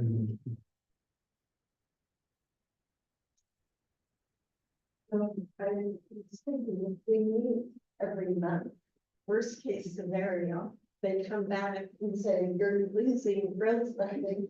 We take a look at the map and say, where have we quickly better changes? And we meet that requirement. I mean, That's not quite how it works, so yeah. Darn it. It's an annual thing, so if you're non-compliant, it's for an entire year. We think. Yeah. Our first one, though, we were part of that 80% that we had to go through a lot of stuff to get. That was the first year, but no, and I'm hopeful, again, we just submitted our report this week. So when that report, you've already submitted that For last year, for last year, and that's going to come back yay or nay, correct? Mhm. And then we have a year. Correct? Before another report is submitted correct? during that year, What she's saying is anytime we do something with that housing, approve or deny it, it has to be sent as a. It's submitted in the report, correct? Say, did we, did we could table though. We could table, the question I would ask them is what, we used to table things more often than we've ever done with this current week, which I love this current week, because everyone comes and participate. The only thing I would ask is to table it. We ask specific questions Two that you would want that we asked. table it in advance of getting the report from last year.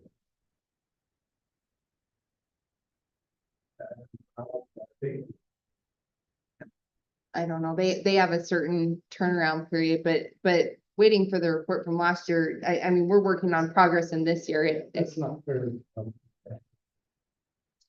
and I know the timeliness is impacting these developers, so I think, The only unfair thing about that would be, then it's just sitting in forever. And whether we recommend or recommend it not, the city council at least can take action for that development. That makes sense. So it's not just something lingering on, because I think we owe due process. I think unfortunately, the developers are experiencing our frustration. That's coming from the state of Utah. And things that are forcing direction there that we may need to find out.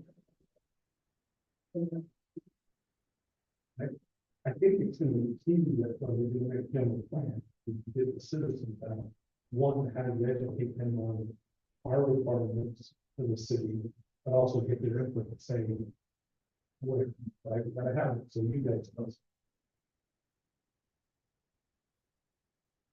I think I would probably argue this, because I just keep going back to, okay, we already rezoned this pretty hefty parcel. Mixed, and I get that it has to have a commercial development. But, you know, the fact of the matter is there's not a lot of land left presently for the residential development. I mean, you know what, probably more than that, but, you know, the bottom half of it. For residential, and there's still a fair amount down by the Pepsi. On the east side. So, I mean, I just kind of go back to the.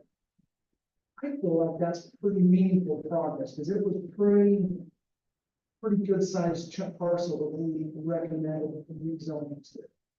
And, you know, one step at a time, because I know the cities that are now on the city, they're saying, hey, stop, we're stopping. And we've done too much, and I get it, it hasn't done anything, to this point. Or very little. But. we have made meaningful progress the last 2 years, and. Yes. I'm saying. But, I mean, yeah, I don't know, I'm happy to.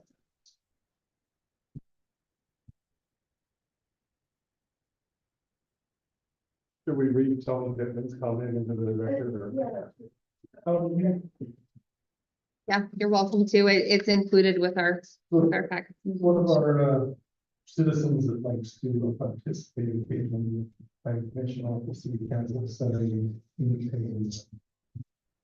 just a quick note, I was not able to attend planning commission public hearing, the comments from the same as before.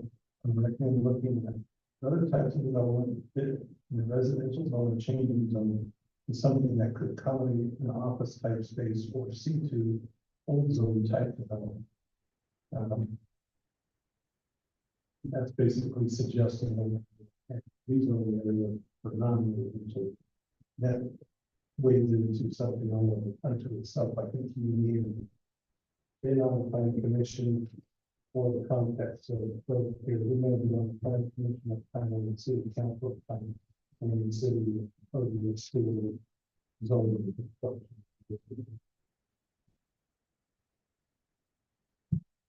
You know, and I think there are other struggle here you know, while I think there's more along 2,700, more on the back side, some of the commercial that could probably be, probably ultimately will be, some kind of a mixed use.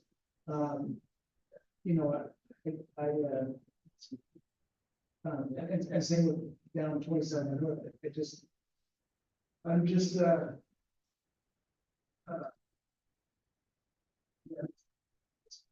it's the location, I think it's the.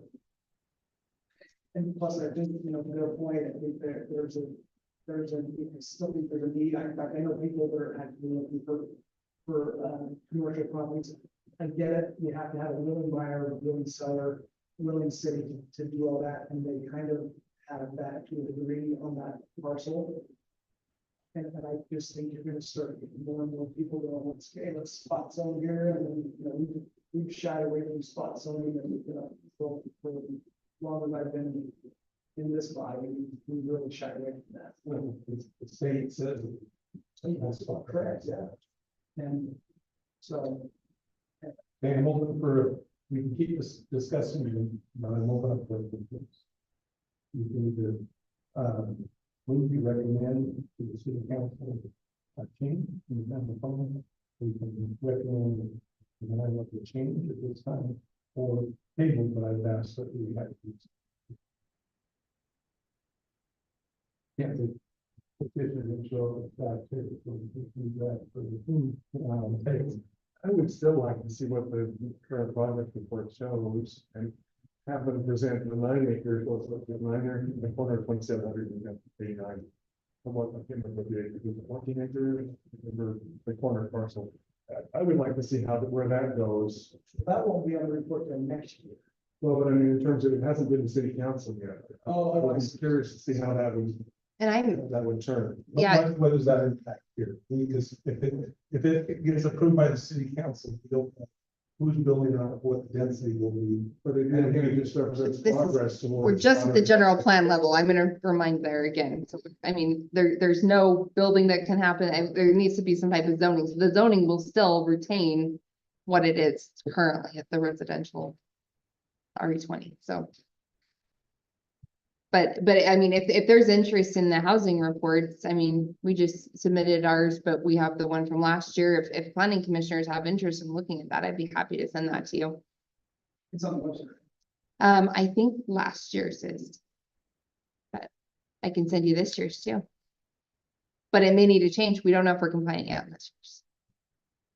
I'm very, Make a motion, we deny approval, of the Durant use, That's my motion to deny approval of change to the, current general plan amendment. One second. I'll second. We have a second in chat. Open for discussion. Is the table. Will give us more time to discuss this, and I would love to see the city council act on the current proposal for the corner lot. And see where that goes. That's My issue with that other lot is that the majority of that will be commercial. There's no question about it. And the zone tends to push it that way. So we'll get minimum residential out of that, which doesn't really do much to meet what we're trying to meet, which is what the city is pushing, so we meet state requirements. We're already zoned residential here, and I recognize that was for different use. That's all history, and I wasn't here at the time. We're zoned RE20 right now. So someone can come in and put half acre lots there if they chose to. Now, it's probably not a great place for half acre lots. It's a much better place for a higher density if we're going to have residential. So I want to put that out there. I'm down the middle there. I could go either way for various reasons. But yeah, those are just some comments I want to put out there. It is already residential. Zoned residential. Someone could come in today and by right, put residential units there. And with that, the big thing up I have is if it is, and I know we don't want to zone yet, but it's still going to single home. But if we change it on the map, it says we're open, but hearing it can't get any worse because they're proposing something right on that 14. And they're just shy of that in, so it's not like somebody can create something awful. And it would actually give us some time to clean up like we could general plan that and then zone it for something. So I like that, and I don't like the way the general plan reads right now. I think that needs to be addressed as well for the high density areas, because it seems like that was intended to be Mixed use. very, very sparing. Yeah. And I don't know that it fits very well, but considering the current zoning is already residential, and all we're talking about is the number of units there. If UDOT has approved it, if we have water and sewer connections that are available and we have capacity there, does it really make that much of a difference? And Commissioner Wilkinson, just one comment or I guess recommendation, if there was a determination to move forward or even a recommendation of denial to move forward, but if, you know, the council determines to move it, you could recommend additional amendments to the general plan to adjust that. Can I ask, will this go to the council even if we recommend denial tonight? Yes, so what they'll consider is your recommendation of denial and they consider the final action. For me, I'm tabling or approval. Well, I think we've had Motions for denial right now. then there's a motion on the table, we'll go ahead and take a vote. All in favor of recommendation of denial of the general plan, and we will change it this time. All in favor of recommendation of denial, go ahead. And all in favor of denial, say aye. Aye. Any opposed? Opposed? Is that 33? That's 3 and 2. Oh, geez. Oh, no. Nice try. And Andy, do you vote on this or? Okay. Against the denial. Okay, sorry, gotta take note. It went straight to, we're sitting on the table. Thank you. We're waiting for a last second vote. Are you gonna vote or not? Your prerogative. So you're abstaining? Are they allowed to, or is that No, not you by can say. rights? We typically don't recommend it unless there's a conflict of interest, but you do have the right. She has a right to, so she chooses. I mean, I don't know why. So, Yeah, but vote, it's, you know, I mean, people are, I guess they have big financial interest in it, and, you know, this, I don't know, I would. If there's no conflict of interest, I would strongly urge one or one.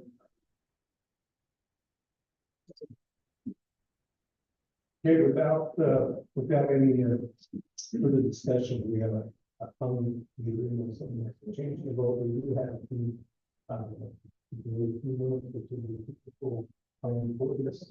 As I went through my share, Why do you say no? We have a 3-2. it's got to be 4, Well, it's a 2-3 technically, so it died. 2, 3, so that could be. So can I make another motion? Yes. So we now, that's what I'm going with it. You wait just a minute to see if somebody because of the wants to change the rules and there is seeing on, I can open up. At this time, we can pay the thing and then not go over, but at this time I will take another motion because. We're in front of them. I still motion for tabling and discussing it further. And I would like to ask if you table it, that we have specific reasons why you would table it. But you say we could discuss later. We almost, because we're trying to keep the motions moving on, before we. What specifically do you want and how does that affect Your take, I would like to see the earlier parcel of the city council and get a wider, audience. and that would that change your vote? I think it would give us more input on, We have a motion on the table, we're tabling the item tonight. Do we have a second?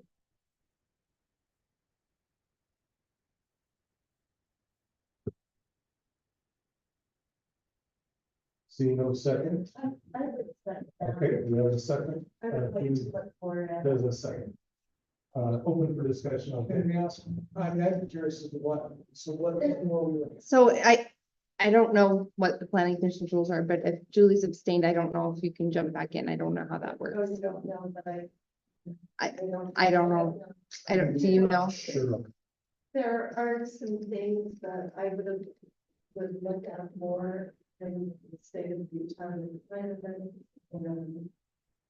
And I don't know. I can try to look for, We've got, we don't so, sorry, I just, A consideration of things, you know, is it really as dire as. You know, it's what it sounds like, you know. That I would be understand. towards this decision. I don't she doesn't know. I understand is that she doesn't have to place a vote, she's still part of the commission. for me, along with Jeff, I mean, it really is a spot zone. I mean, there's nothing immediately adjacent that shares that zone. But we're already, it's already And, residential. you know, some further, my. One real concern I have is in regards to the businesses. and commercial. I mean, we have really limited areas that you can. Resident, why on this particular piece that the business on Highway 9 and then do density. I mean, we don't have a mixed use there, but that's the zone that could be created. That we can conserve a business corridor the way it is, and yet behind could be higher than. so just to clarify with looking at Robert's rules, I don't think there's an issue with you continuing the engagement. I'm sorry, I just wanted to double check that. More on what other alternatives do we have there? A mixed use to me, sounds like it needs to go. So just from a discussion, because we do have a motion on the table, and I would think about it, but just for clarification for me, if we table this to our next meeting agenda, are there any specific requests that you have of staff to bring back? Otherwise, staff just can come back and say, here we are, we're going again. So are there any special requests that we would like to see with this motion? You know, as we're talking about the density, and it's up to 14 per acre, why is it that we can't have a medium density that's up to 10 per acre? That it would be just one medium density. Why couldn't there be a mixed use zone? The piece is large enough that you could do businesses along Highway 89 and then have their density behind, but we don't have a zone really for that area to really imply that, but could there? Can I jump in? Yeah, I think there could be, you're right, we don't have that zone. My contention right now would be that it's already zoned residential, and I love that people want to come into Pleasant View, put businesses here, but they couldn't do that on this property right now.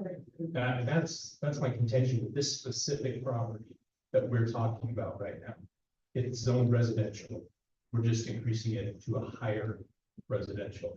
And the developers presented tonight, the property owners, but there's no guarantee that they can get the warranty. City council may say it is 10 or 8 or whatever it is, and they can choose whether or not to move forward. So that's not something that we can really figure out tonight. We just have to go off what the definition is between 8 and 14 that's mentioned in the general plan. and John, I'd like to hear why you. I share a lot of the same concerns that Jeff has brought up. And I think, the spot zoning, and I think the intent of that zone to begin with the, it was switched because of the school. And, you know, I think the fact that, it's almost kind of like make one change and then we have dominoes happening here that I don't think were ever anticipated, in my opinion. And so in the last meeting, I brought up consistency. And to me, there's no consistency in using this area for other than commercial or the purposes it's laid out. And I know it's zoned, you know, residential, but I really think the intent of that was different than what we're talking about now. And I have a hard time with this domino effect. And I think that I mentioned in the last meeting that I've seen other cities in the state that this has gotten out of control.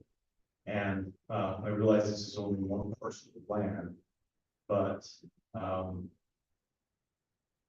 think we have a charge to protect, you know, the intent of this land as it was, you know, designated. And we have to be careful with that idea of dominoes falling and us ending up in a situation where we are, you know, we haven't followed what we originally intended. So yeah, those are my comments, and they reflect again a little bit of what Jeff has brought up, and I do feel that there is need. I just don't feel that this area is the place. Here we have a motion on the table to table this forward into discussion. All in favor of tabling? Aye. Aye. Any opposed? Aye. No. We have 4-1, so it's back on to the table for one. Yeah. So then we're still. Did you leave out? I didn't. That was 40. 4 against the table. Against the table. Okay, I don't know who voted what. I'm so sorry. I'm just trying to make notes. And Jeff, and Chad voted against table. Okay. We didn't vote. Wanted to hear your discussion on the funding.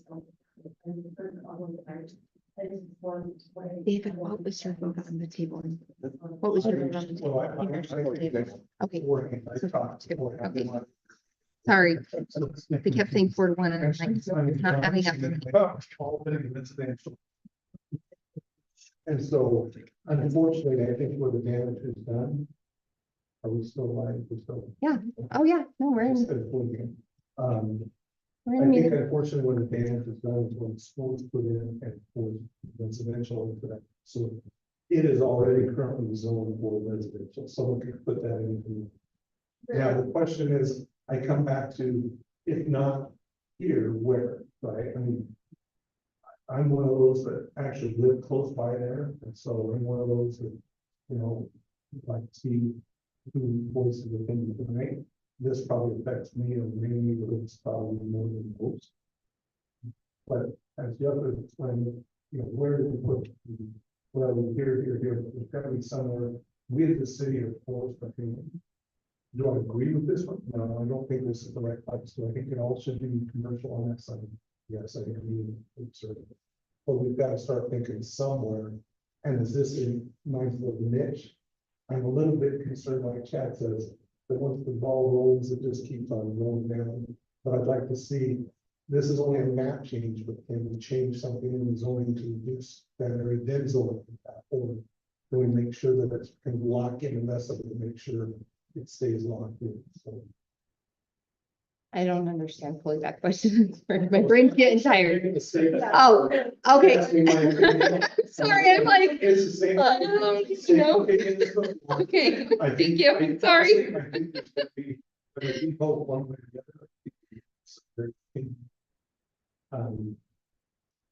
People on the city council, and you know, I think we've we have given some great thought and discussion to this tonight. I think that they will read the notes. And Right. frankly, we'll provide them with the minutes from tonight. I think that that's gonna be really valuable to them because this has been a really difficult deliberation and I really appreciate everyone's professionalism and civility and, you know, I mean, everybody involved. I mean, no, it's a long discussion, but it's a good discussion and I appreciate everyone.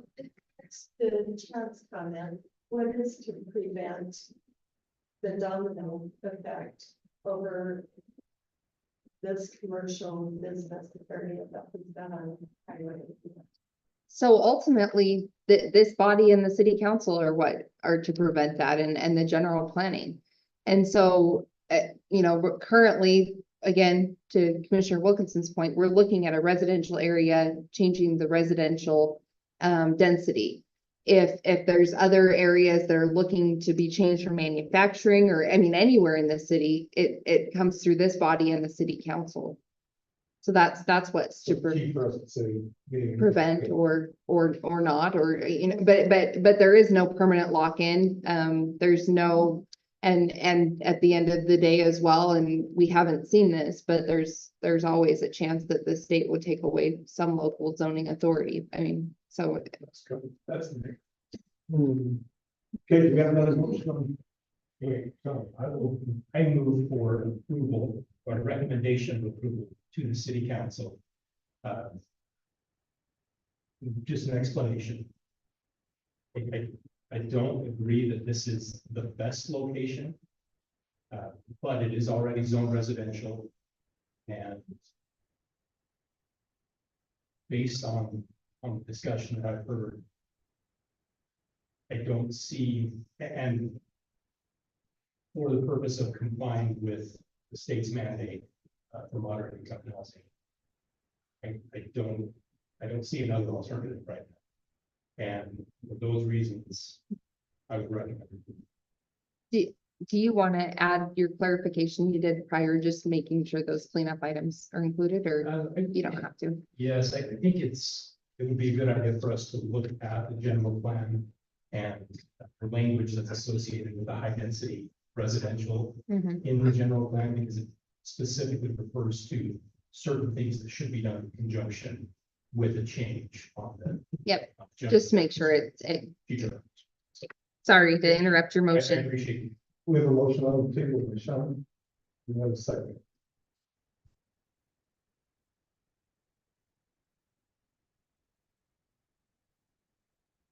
No, second. Typically not a vote, but I don't recommend vote. I guess. I think you can.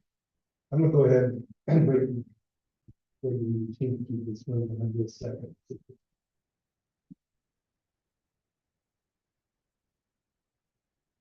Any discussion? Yes, I'm just gonna say this one last time, is that, you know, I appreciate it. Move your mic up, Jeff, we can't hear you. Oh, I'm sorry. Thanks, David. And I'll say this one more time, just my feelings on that, is I feel like we've made progress. And nobody knows if the state's gonna actually say that's progress until next year when they review a report, right? That's what I get from it. So we really don't know what that is, but I mean, to me, I'm gonna stick with our rezone, our proposed rezone of Port of 89 is progress. And that this should not, that's. Okay, we got a vote on the table to recommend to the city council a general plan amendment as specified. All in favor, say aye. Aye. Any opposed, say nay. Nay. That's 4-2, so the proposal's dead. Go ahead and we'll entertain any more motions, otherwise we go ahead. Which we saw for it, but it would have to be tabled for the, I think once we have X amount of votes, they can just linger and we don't have to bring it back for the group. How, it might be our, I thought it just that, you know.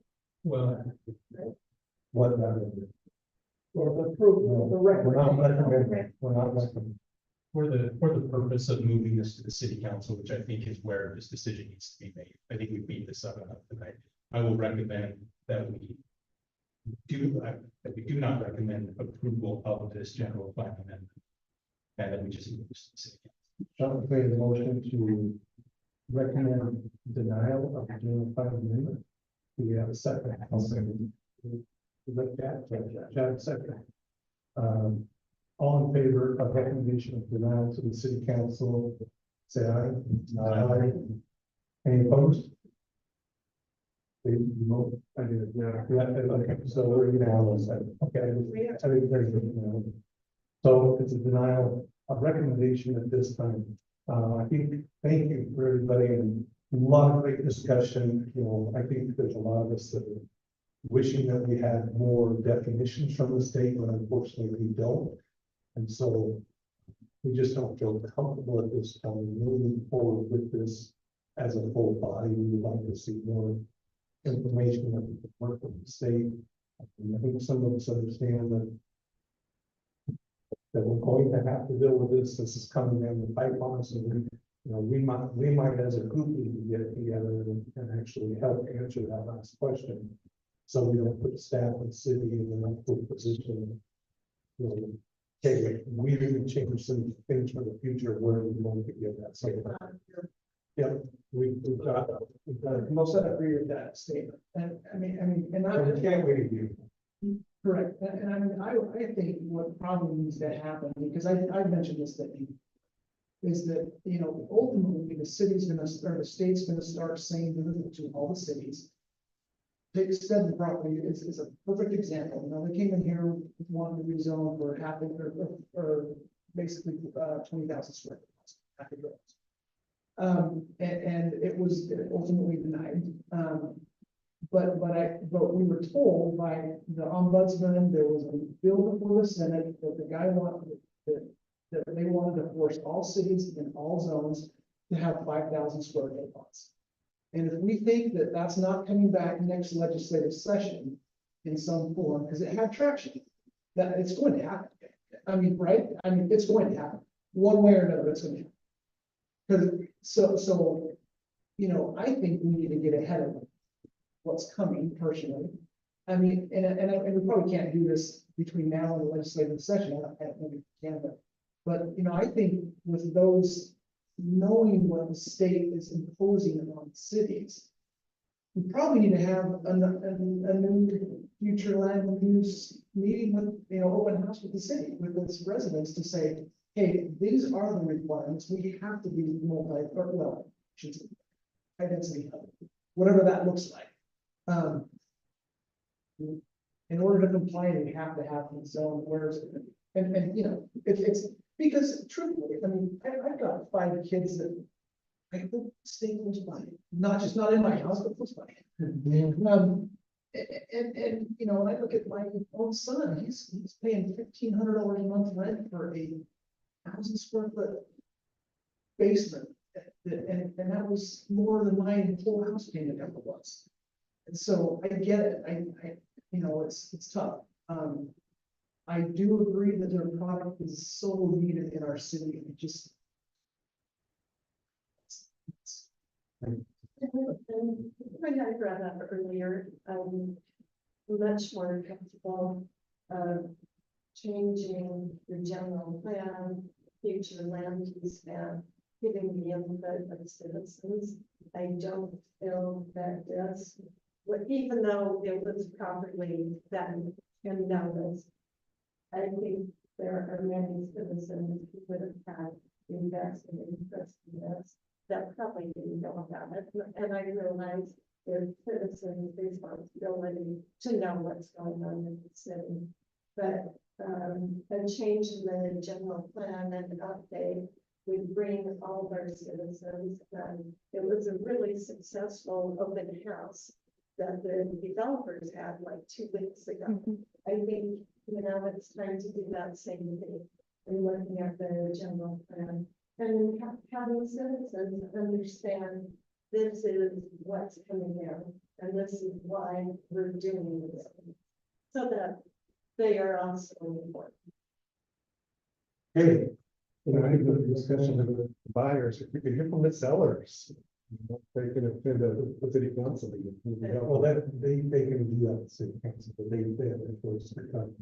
And be part of the discussion. I'm gonna go ahead and say let's, move into the planning commission business, does anybody have any business items? I just have one, next month I will be out, state, and I just need to, be able to hook up Wi-Fi, and should be able to put Wi-Fi. And then one quick question, there was a comment made earlier, and this didn't pertain to me, so I didn't dive into it. If a building is not subdivided for specific other businesses, how many businesses can be in there? Yeah, is in that building? I know we had one there in Pleasant Drive that, you know, they only allowed 2 businesses in the building, and then they have 3, probably 3, you know, for instance, daycare, I don't know how many different businesses are taking place out there. Is there like a maximum number of businesses that can take place in one location? So really, depending on the usage and what the requirements are, yes and no. But it's something that we're working to pin down a little bit more closely. So it really just kind of depends on the type of business. I just know in some buildings, they come back and like, yeah, that fits you for 3 or 4. You can't have that many different businesses. That's what or something. So it'd be interesting just to know that. Okay, anything from staff or? I don't have anything, Tammy, did you? Just No. welcome to Tammy. I'm excited to have her. We didn't scare her away. That's great. All right, thanks very much, everybody. And we'll go ahead and adjourn. Thank you all very, very much. I